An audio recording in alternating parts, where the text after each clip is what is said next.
Hello YouTube, Infinite Magicraid community, Gandalf here. If you're new to the game or new to my channel, as a veteran player since launch, I welcome you to the community. On my channel, you will find all the in-depth information you need to gain mastery over the game. Celebrating the 2-year anniversary of the game, I want to put together advice that can withstand the test of time.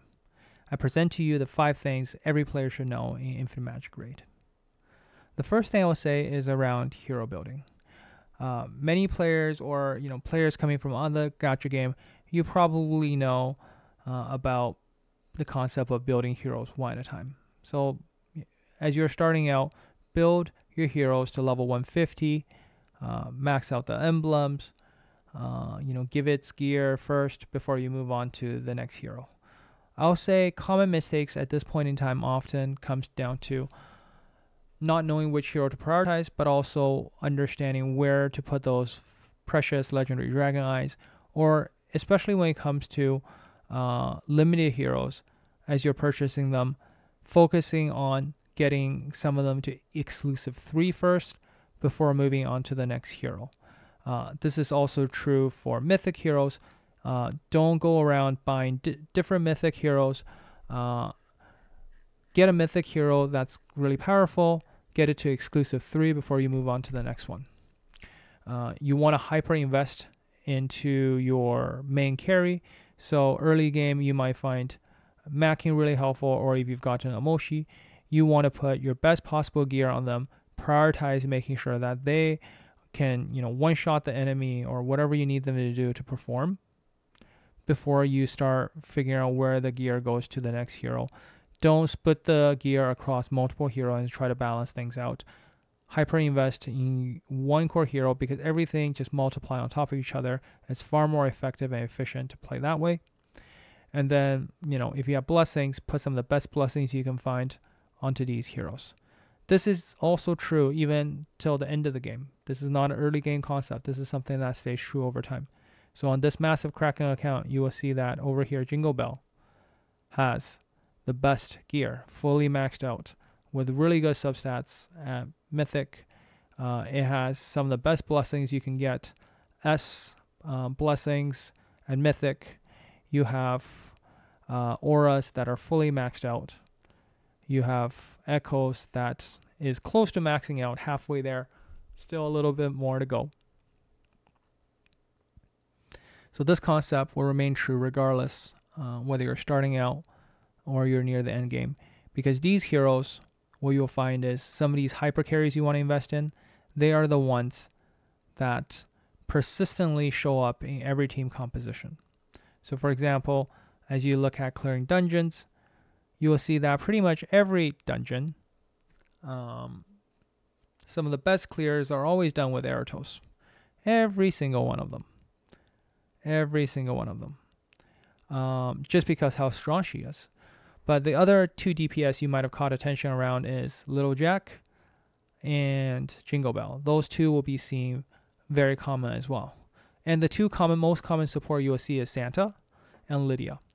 So knowing which heroes appear most often in compositions will help you prioritize which hero to kind of invest in. Which is a good transition to kind of our next topic around team building. This game isn't about just building a single hero, but once you build these heroes, is how to build an effective team around them. This is true for PvP compositions in Arena. This is true for compositions in PvE content.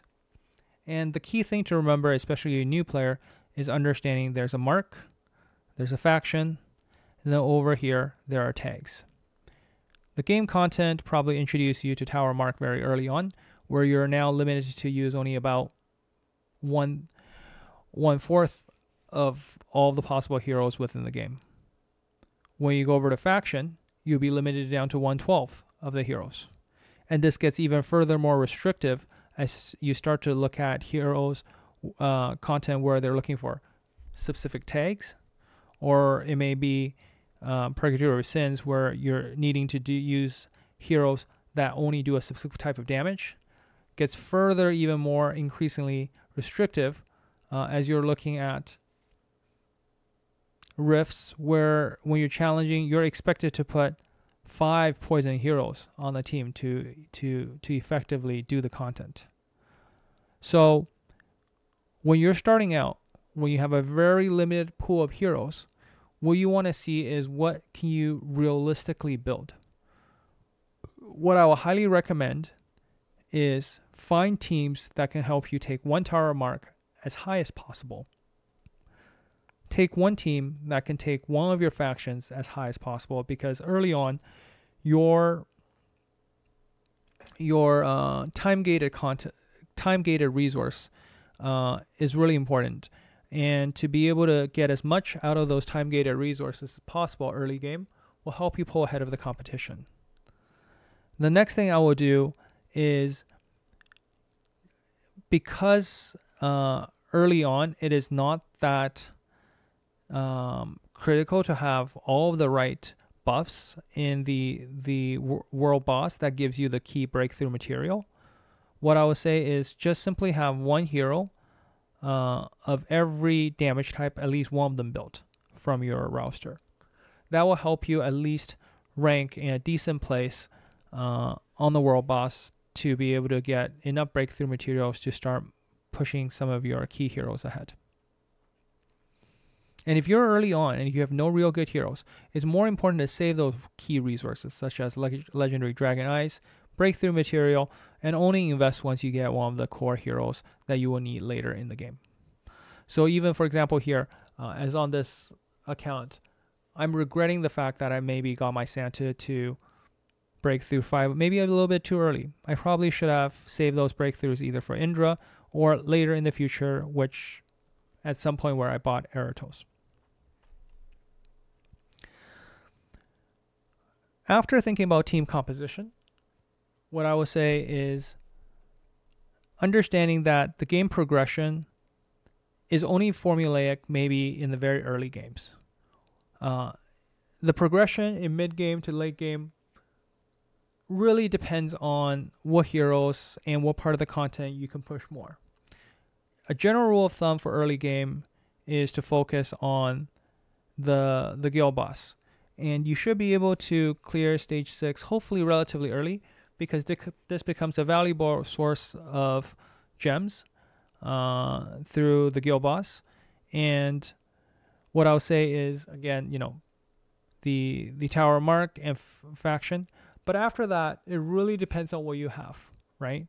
You want to be able to place decently in arenas. You want to play decently mounting dungeons, because, again, every 4 weeks is a rotating event calendar of the 4 different dungeons, and then two classic arena, 1 advanced arena competition. When you look in here, this is where you get some of the key resources around mythic shards, but also be able to get extra summon scrolls for free, which is very, a key resource that everyone seems to fall short of early game.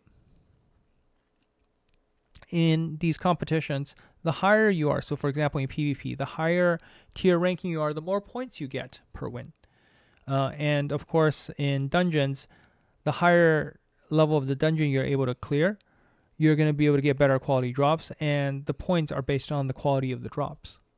So even if you're just a couple of stages ahead, 1 or 2 on the dungeons, then the rest of the server or the rest of the battle division on the arena, if you are a couple of tiers ahead, you easily get way more resources for your tickets, for the energy you spend in the dungeons, and of course, because we're spread out by battle divisions and by zones, if you're ahead of your competition, you're going to be able to sustain that if other people are just spending at the same level as you. So you will always be ahead, and the gap will only get bigger and bigger because of these time-gated content.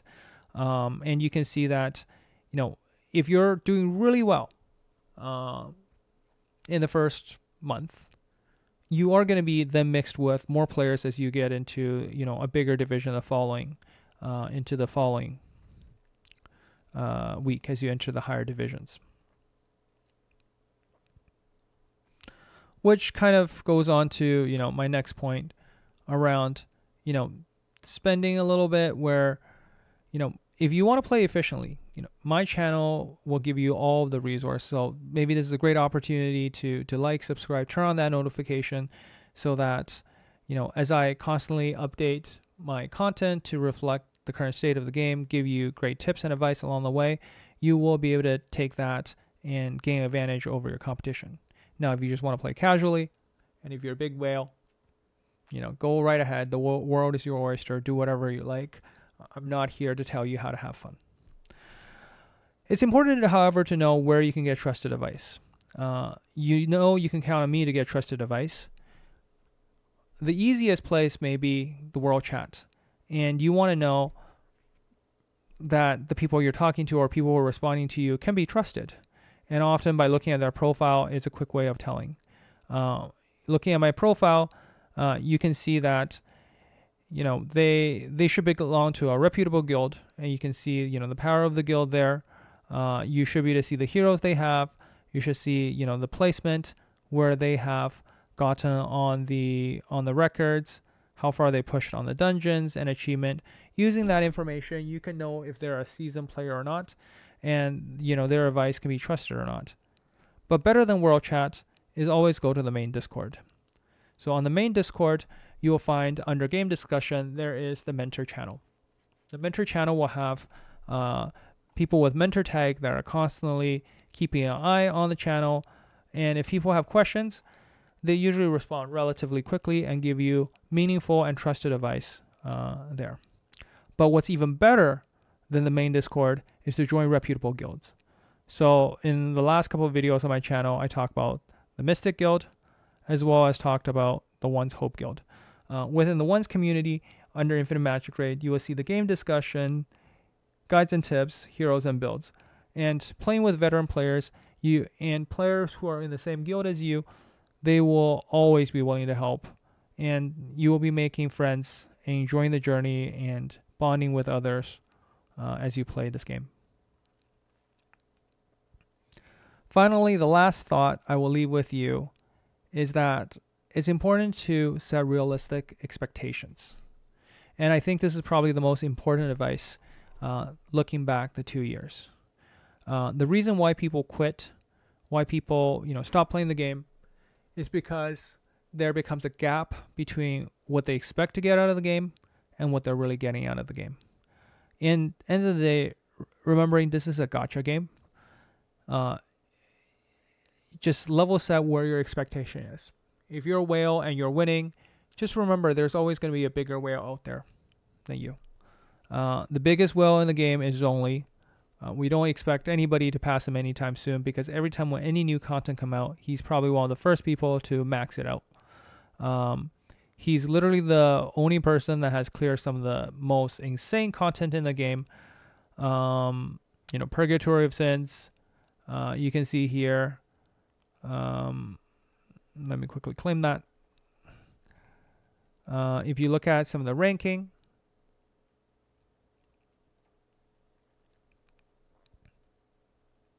on recommended heroes, yes, a lot of people has cleared stage 30, but he's literally the only one that has cleared stage 31. Nobody in the game has cleared stage 32. And there's 40 stages. So having realistic expectation is important. You will never finish all the content in the game. The game was never designed for you to finish all the content. It will always have something for you to work towards. Over time, power creep will allow us to push for that one extra level. There will be a new hero that's introduced with some mechanic that'll help us, beat a particular stage. That's just the nature of how gacha games work. Have that realistic expectation. There will be walls that seem impossible to cross or to climb over. But if you just keep at it, over time, you will be able to cross it. Every legendary hero can be pulled in the game, free to play.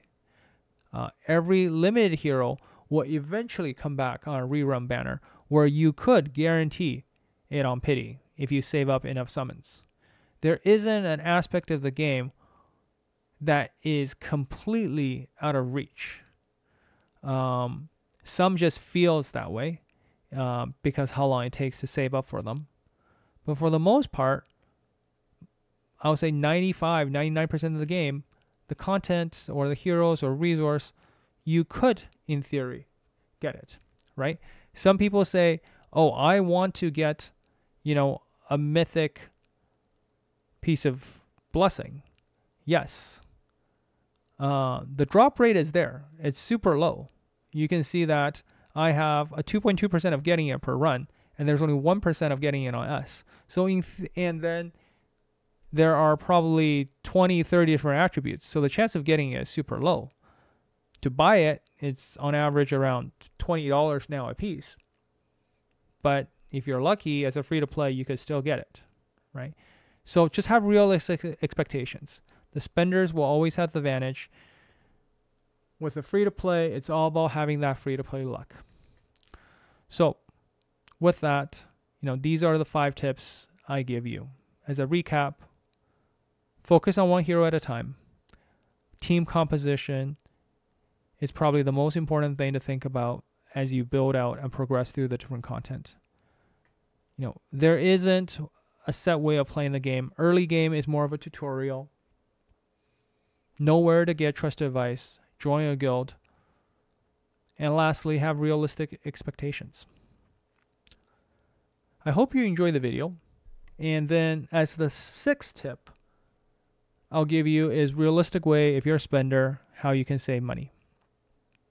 If you're still using your phone and using your app store, whether it be Apple Store or Google Play, and you're buying a pack, and what you'll probably find is when you're buying, you're paying tax. And what you will notice is if you're actually using aptoide, you're saving by not having to pay that tax. But on top of that, you're even earning purchase bonuses, which can be used as credits that you save up to directly buy things in the game with that. So for example, on this $5 pack, if I'm paying with PayPal I'm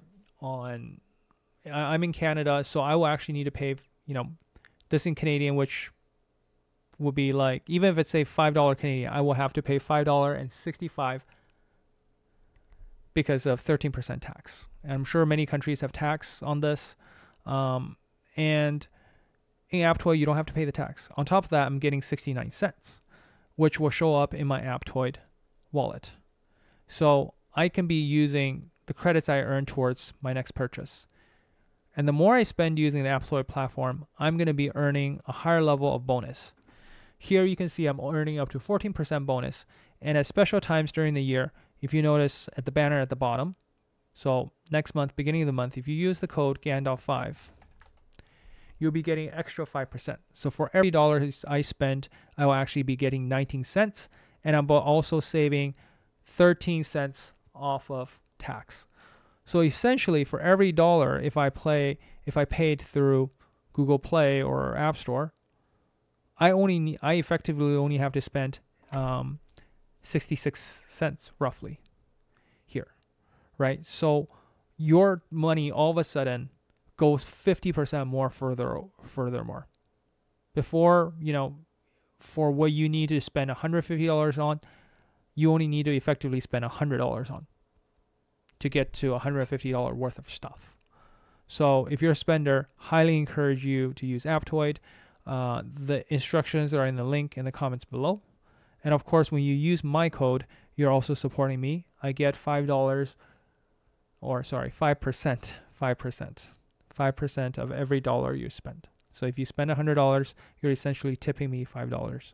And I always appreciate the support.